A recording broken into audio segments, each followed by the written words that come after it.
Welcome to study politics. आज हम बात करेंगे why Japan is a rich country, कि जापान एक रिच कंट्री क्यों है।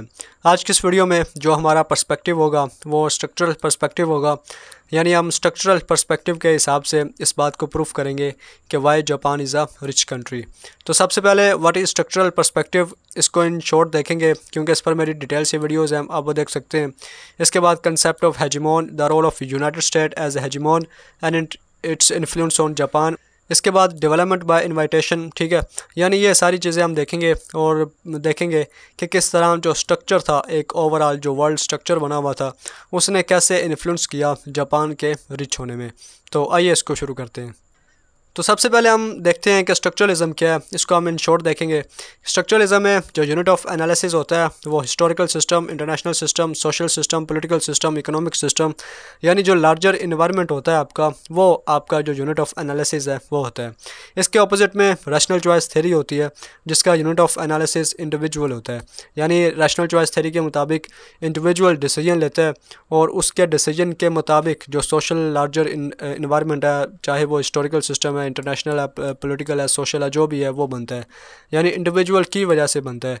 स्ट्रक्चरलिज्म जस्ट इसके ऑपोजिट है। इसके मुताबिक जैसा आपका historical, international, social, political, economic system होगा, इस तरह के आपके इंडिविजुअल्स होंगे, यानी ओवरऑल जो लार्जर इन्वायरमेंट है वो इन्फ्लुएंस करेगा इंडिविजुअल्स के डिसीजंस को।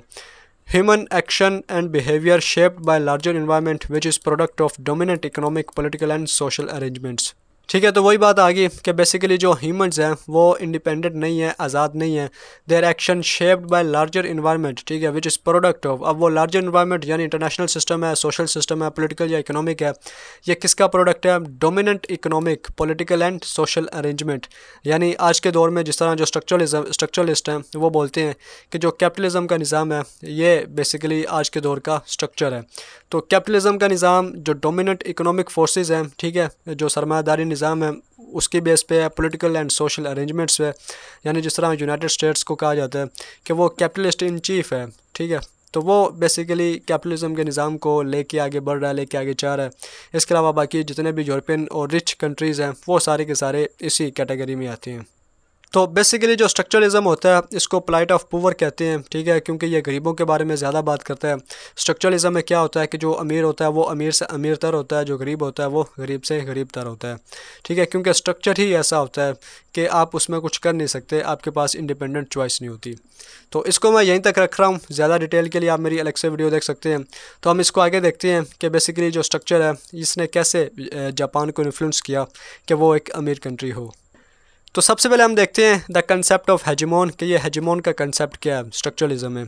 तो capitalist world system core at centre, कि जिस तरह मैंने डिपेंडेंसी थ्योरी पे अलग से वीडियो बनाई उसमें हमने देखा कि जो वर्ल्ड सिस्टम है वो बेसिकली इस तरह से डिवाइडेड है कि सेंटर वाला जो हिस्सा है उसमें कोर कंट्रीज़ हैं, कि जिस तरह जितने भी एडवांस कंट्रीज़ हैं, जैसे जापान है, रशिया है, बरतानिया, फ्रांस, अमेरिका, P5 परमानेंट 5 जो कंट्रीज़ हैं, ये वाला हिस्सा सेमी पेरिफेरी है, इसमें मतवाजन किस्म के कंट्रीज़ हैं। ये वो हिस्सा है कि जिसमें थर्ड वर्ल्ड कंट्रीज़, सारे गरीब कंट्रीज़ आते हैं। तो यहाँ पर क्या बात हो रही है कि capitalist world system core at centre, तो जो कैपिटलिज्म का निज़ाम होता है उसमें जो कोर होता है वो हमेशा सेंटर में होता है, और कोर में जितने कंट्रीज़ भी आते हैं उनमें भी एक जो होता है वो उनका मरकज़ होता है।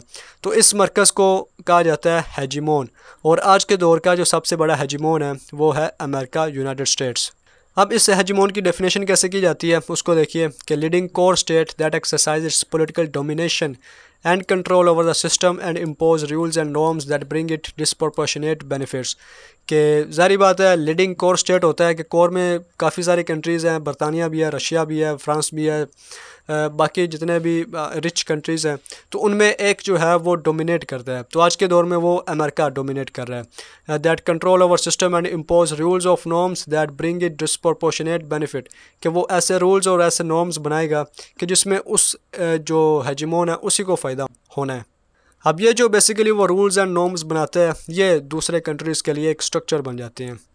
अब इस बात की वजाहत आगे होगी। देखिए कि Japan is prosperous because of role US played as hegemon, कि जापान ने जितनी भी तरक्की की, अगर जापान आज दुनिया की दूसरी बड़ी इकोनॉमी है, तो जो स्ट्रक्चरलिस्ट कहते हैं तो वो ऐसा नहीं है कि जापानी जो लीडर्स थे, जापानी लोग थे, उन्होंने मेहनत की, बहुत ज़्यादा हार्ड वर्क किया और वो अमीर बन गए, या उन्होंने अपना कल्चर डेवलप किया या इस तरह। बल्कि वो कहते हैं कि जापान जो मर्ज़ी कर लेता, उसने अमीर नहीं होना था जब तक कि अमेरिका ना चाहता। तो जापान अमीर इसलिए है because of role US played as hegemon, क्योंकि अमेरिका ने हेजिमोन के तौर पर अपना रोल प्ले किया। अब वो क्या रोल प्ले किया कि United states provided Japan guaranteed security. Guaranteed security क्या थी कि वर्ल्ड वार 2 में आप जानते हैं कि अमेरिका ने 2 एटम बम गिराए थे जापान पर और जापान मुकम्मल तबाह हो चुका था। तो उसके बाद अमेरिका ने इसको सिक्योरिटी दी कि आपको कोई दूसरा कंट्री थ्रेटन नहीं करेगा। कैपिटल दिया, यानी पैसा दिया कि वो उसको सरमायादारी उसकी करे, उसको इन्वेस्ट कर सके। टेक्नोलॉजी दी, एक्सेस टू यूएस मार्केट दी, ठीक है, यानी जापान की जो इंडस्ट्री है, उसकी जो प्रोडक्ट्स हैं वो अमेरिका में आप बेच सकते हैं। और इसके बदले में अमेरिका ने यह डिमांड नहीं किया कि हम आपसे परचेज़ कर रहे हैं तो आप हमसे भी परचेज़ करें, बल्कि जापान को ये अलाउ किया गया वर्ल्ड वार 2 के बाद कि आप जितना चाहें अमेरिका को जो चीज़ बेचना चाहते हैं बेचें, जितना चाहें आप बेचें, ठीक है, बदले में हम रिक्वायरमेंट नहीं करते कि हमसे भी परचेज़ करें। तो इससे ओवरऑल जो जापान था इसको फ़ायदा होगा। यानी ये वो एक बुनियादी आर्गूमेंट है जो स्ट्रक्चरलिस्ट यूज़ करते हैं कि अगर अमेरिका जापान को गारंटीड सिक्योरिटी ना देता, ठीक है, तो मे बी वर्ल्ड वार 2 के बाद जब 2 एटम बम गिरे थे जापान पर, तो चाइना आके या रशिया आके जापान पे कब्ज़ा कर लेता, या अगर कैपिटल सरमाया ना देता तो कैसे जापान अपने आप को रीबिल्ड करता, टेक्नोलॉजी ना देता, एक्सेस टू यूएस मार्केट ना देता, तो मे बी जापान के अंदर भी आज कम्युनिज़म का निज़ाम होता।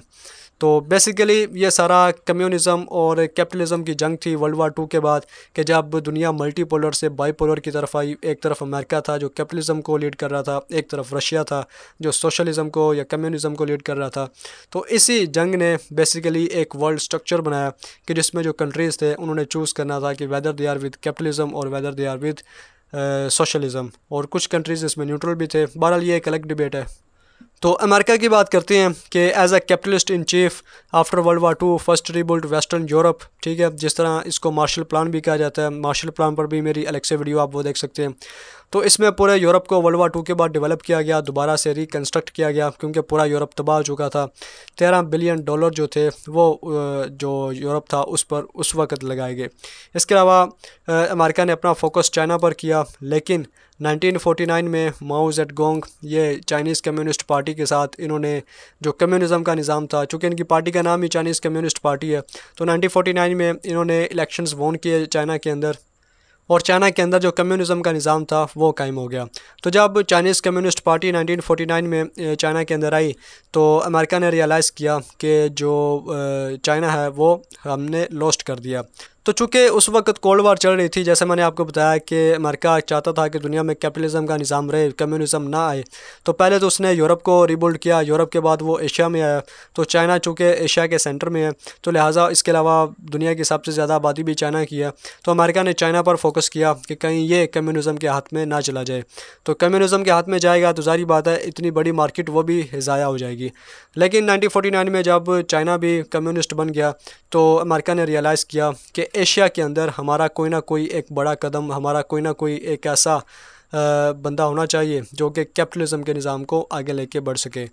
और इस प्रोसेस में जो अमेरिकन पॉलिसी मेकर्स थे उन्होंने इंतखाब किया जापान किया, कि जापान एक ऐसा कंट्री है कि जिसके अंदर वो कैपेबिलिटी है कि ये कैपिटलिज़म के निज़ाम को आगे लेके बढ़ सकता है।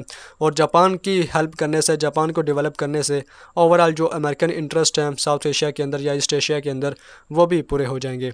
तो इस वजह से यानी एक वर्ल्ड स्ट्रक्चर ऐसा बन गया कि पहले तो अमेरिका ने जापान में एटम बम गिराए थे, लेकिन उसके बाद अमेरिका के इंटरेस्ट में ये पैदा हो गया कि वो जापान को रीबिल्ड करे, क्योंकि चाइना तो ज़ाया हो गया, चाइना कम्युनिज़म बन गया, रशिया भी कम्युनिस्ट था। तो अगर जापान भी कम्युनिस्ट बन जाता तो पूरा एशिया ज़ाया हो जाना था, कैपिटलिज़म की मार्केट से निकल जाना था। लिहाजा अमेरिकन पॉलिसी मेकर्स ने कहा कि अब जापान को हमने रीबिल्ड करना है और उसको कैपिटलिज़म के निज़ाम के ज़रिए उसको यानी रिच करना है, ताकि एशिया के अंदर हमारा होल्ड बरकरार रहे। तो इस तरह उन्होंने जापान का इंतखाब किया, साउथ कोरिया का इंतखाब किया, ताइवान भी इसमें आता है, ठीक है, शुरू में अयूब खान के दौर में पाकिस्तान भी था। बहरहाल हमारा फोकस जापान है, तो हम इसको आगे देखते हैं। The role US as hegemon and its influence on Japan. अब यहाँ पर थोड़ी सी मैंने ये पीछे वाला लिखा है कि US provided Japan guaranteed security capital technology access to US market. ये पीछे मैं बात कर चुका हूँ। As capitalist in chief after world war two first to build western Europe. इसके बाद फोकस्ड ऑन चाइना और 1949 में चाइना भी गया। तो इसके बाद ये वो बातें हैं जो मैंने आपको पीछे बताई कि loss of China replacement in Asia, कि चाइना तो ज़ाया हो गया एशिया के अंदर, अब उसकी रिप्लेसमेंट चाहिए थी। तो जापान को जो अमेरिकन पॉलिसी मेकर्स थे उन्होंने बेस्ट चॉइस करार दिया। Original policy was to resist but now reversed, कि असल में तो 2 एटम बम गिराए थे वर्ल्ड वार 2 में, तो उसके फ़ौरन बाद क्यों अमेरिका ने जापान को सपोर्ट करना शुरू कर दिया। तो इसकी बुनियादी वजह यही थी जो मैंने ऊपर आपको बताई कि वर्ल्ड वार 2 के बाद दुनिया बाईपोलर बन गई। एक तरफ कैपिटलिज्म था, एक तरफ सोशलिज्म था। तो एशिया के अंदर अपना होल्ड बरकरार रखना था, जिसके लिए जापान एक बेस्ट चॉइस थी। इसके अलावा United States fought Vietnam war to protect areas for Japan. अब वियतनाम बेसिकली ऐसा कंट्री है कि जिसने कभी अमेरिका के लिए ख़तरा नहीं बना, कभी अमेरिका को उसने अटैक नहीं किया, कभी कुछ नहीं किया। तो फिर भी अमेरिका जो था वो वियतनाम में आया और उसने यानी अमेरिका वियतनाम में आके जंग लड़ी। तो बेसिकली ये भी कोल्ड वार के अंडर आता है कि वर्ल्ड वार 2 के बाद वियतनाम में भी एक पॉलिटिकल वैक्यूम पैदा हुआ कि जिसमें एक तरफ सोशलिस्ट रशिया था, एक पार्टी को वो सपोर्ट कर रहा था, एक तरफ अमेरिका था जो कैपिटलिज्म को सपोर्ट कर रहा था। तो वियतनाम वार में बेसिकली मेरी अलग से वीडियो है, आप ज़्यादा डिटेल के लिए वो वीडियो देख सकते हैं। इन शॉर्ट के अमेरिका वियतनाम में आया किसके लिए, कैपिटलिज्म के फ़रोग के लिए। और ओवरऑल इसका क्या पर्पस था, to protect areas for Japan for trade. अब इसको नीचे देख के मैं आपको मैप के ज़रिए दिखाता हूँ कि प्रेसिडेंट आइजनहोवर 1954 फॉलिंग डोमिनो क्या होता है कि आपने अक्सर एक गेम देखी है कि इस तरह जो ब्लॉक्स पड़े होते हैं और पहले को गिराते हैं तो वो दूसरे को गिराता है, दूसरा तीसरे को और चौथे को, यानी पहला गिरेगा तो बाकी सारे भी गिरेंगे। तो ये प्रेसिडेंट आइजनहोवर ने एक मॉडल दिया कि अगर वियतनाम जाता है तो फिर क्या होगा। ये आप आगे नक्शे में देखिए कि ये आपके सामने जापान है और ये आपके पास वियतनाम है। तो आइजनहोवर ने कहा कि अगर वियतनाम कम्युनिस्ट बनता है तो इसके बाद क्या होगा कि कंबोडिया भी जाएगा, थाईलैंड भी जाएगा, लाओस भी जाएगा, इसके अलावा मलेशिया भी जाएगा। ठीक है, तो मैं भी यानी ये जो सारा का सारा रीजन है ये सारा का सारा कम्युनिज़म बन जाएगा अगर वियतनाम कम्युनिस्ट के अंडर आ जाता है। तो इसी तरह कोरिया में भी आप जानते हैं कि अमेरिका ने जंग लड़ी, एक तरफ रशिया था, एक तरफ अमेरिका था। पहले कोरिया एक था, अब डिवाइड हो चुका है, एक तरफ नॉर्थ है और एक तरफ साउथ है। तो ये भी कोल्ड वार की वजह से डिवाइड हुआ। ठीक है, तो बेसिकली अमेरिका कोरिया में भी क्यों आया कि जो जापान के लिए जो ट्रेडिंग एरिया है इस एशिया में वो कायम रहे, वो बरकरार रहे। तो बेसिक पर्पस क्या था कि अगर इन कंट्रीज़ में से कोई एक भी अगर कम्युनिज़म या कम्युनिस्ट के अंडर फॉल कर जाता है तो फिर यह पूरा का पूरा एरिया भी आहिस्ता आहिस्ता जो कम्युनिज़म के अंडर आ जाएगा और जापान के लिए इस एरिया में ट्रेड करना इंतहाई मुश्किल हो जाएगा। ठीक है, और मैं भी खुद जापान वो भी कम्युनिज़म के अंडर फॉल कर जाए। तो इस ख़तरे को दूर करने के लिए अमेरिका ने सबसे पहले जापान को डेवलप किया। ठीक है, उसको ज़्यादा पैसा दिया, जो यूएस की मार्केट थी वहाँ तक एक्सेस दिया, वियतनाम वार लड़ी, कोरियन वार लड़ी और इस सारे एरिया को जापान के लिए सिक्योर रखा। तो इसको हम आगे देखते हैं। इसमें एक आर्ग्यूमेंट दिया जाता है कि Japan was not develop, Japan was invited to develop. ठीक है, डेवलपमेंट बाय इनवाइटेशन। तो इसमें क्या है कि US allowed Japan manufacturer to export as much as they can, US never made any condition कि जापान इतना मैन्युफैक्चर कर रहा है, इतनी यूएस के साथ वो एक्सपोर्ट कर रहा है, यूएस को बेच रहा है, तो आप जापान भी हमसे परचेज़ करें, जिस तरह मैं पीछे बता चुका हूँ। बल्कि ये एक तरफा एक चॉइस थी, एक प्रेफरेंस दी गई जापान को कि वो जितना चाहे अमेरिका को बेचे। तो इससे क्या हुआ कि जापान की जो इंडस्ट्री थी उसको बहुत ज़्यादा एक फ़रोग मिल गया, एक उसमें रैपिड जो था वो आ गया कि उसने ज़्यादा से ज़्यादा प्रोड्यूस करना शुरू कर दिया, ज़्यादा से ज़्यादा चीज़ें बनाना शुरू कर दी। और वो करनी भी सिर्फ एक्सपोर्ट ही थी उनकी, यानी उससे सिर्फ सरमाया कमाना था और कुछ भी इंपोर्ट करना ही नहीं है। तो इससे क्या हुआ कि इनकी जो इकोनॉमिक डेवलपमेंट थी वो ज़्यादा तेज़ हो गई। इसके अलावा कोरियन वार, जो कोरिया में साउथ कोरिया नॉर्थ कोरिया में वार हुई थी, तो Japan was major supplier of military equipment के। तो अमेरिका को जारी बात है ये कोरिया और साथ में जापान खड़ा है, तो अमेरिका इतनी दूर से कोरिया में जंग लड़ने आया था, तो इसमें जो मेजर मिलिट्री की सप्लाई थी वो जापान ने दी। वियतनाम वार में 92% जो नफलम था वो जापान ने फराहम किया। इन दो चीज़ों से, दो जंगों से जापान ने बहुत कमाया। इसके अलावा अमेरिका ने 350 यून टू डॉलर ये एक्सचेंज रेट फ़िक्स कर दिया। फ़िक्स एक्सचेंज रेट करने का सबसे बड़ा एडवांटेज ये होता है कि आपकी जो मार्केट होती है उसमें स्टेबिलिटी आ जाती है। यानी एक लॉन्ग टर्म तक जो इन्वेस्टर होते हैं उनको पता चल जाता है कि 350 यून का डॉलर है, ये आज भी है, कल भी है, महीने के बाद भी है, साल के बाद भी है, 2 साल के बाद भी, 5 साल के बाद भी।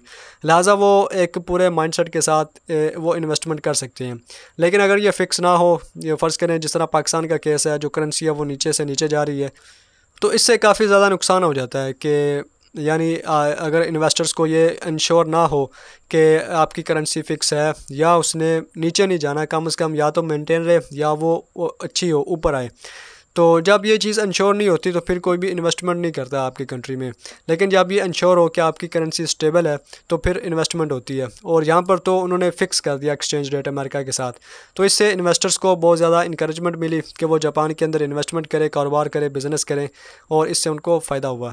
इसके अलावा Japan was invited to develop, ये मैं सबसे पहले बता चुका हूँ। तो बेसिकली ये था एक स्ट्रक्चरल आर्ग्यूमेंट। बेसिकली हमने क्या देखा कि इसमें हमने जापान को बहुत कम स्टडी किया कि जापान ने अपनी तरक्की के लिए क्या किया। इसमें हम देख रहे हैं कि अमेरिका ने बेसिकली क्या रोल प्ले किया। तो यही बेसिकली एक स्ट्रक्चरल आर्ग्यूमेंट है कि जापान के पास कोई इंडिपेंडेंट चॉइस नहीं थी, या जापान के ये लोग नहीं थे, जापान के पॉलिटिशियन नहीं थे कि उन्होंने बहुत ज़्यादा मेहनत की, बहुत ज़्यादा काम किया और इसके ज़रिए जापान दुनिया की दूसरी सबसे बड़ी इकोनॉमी बन गया।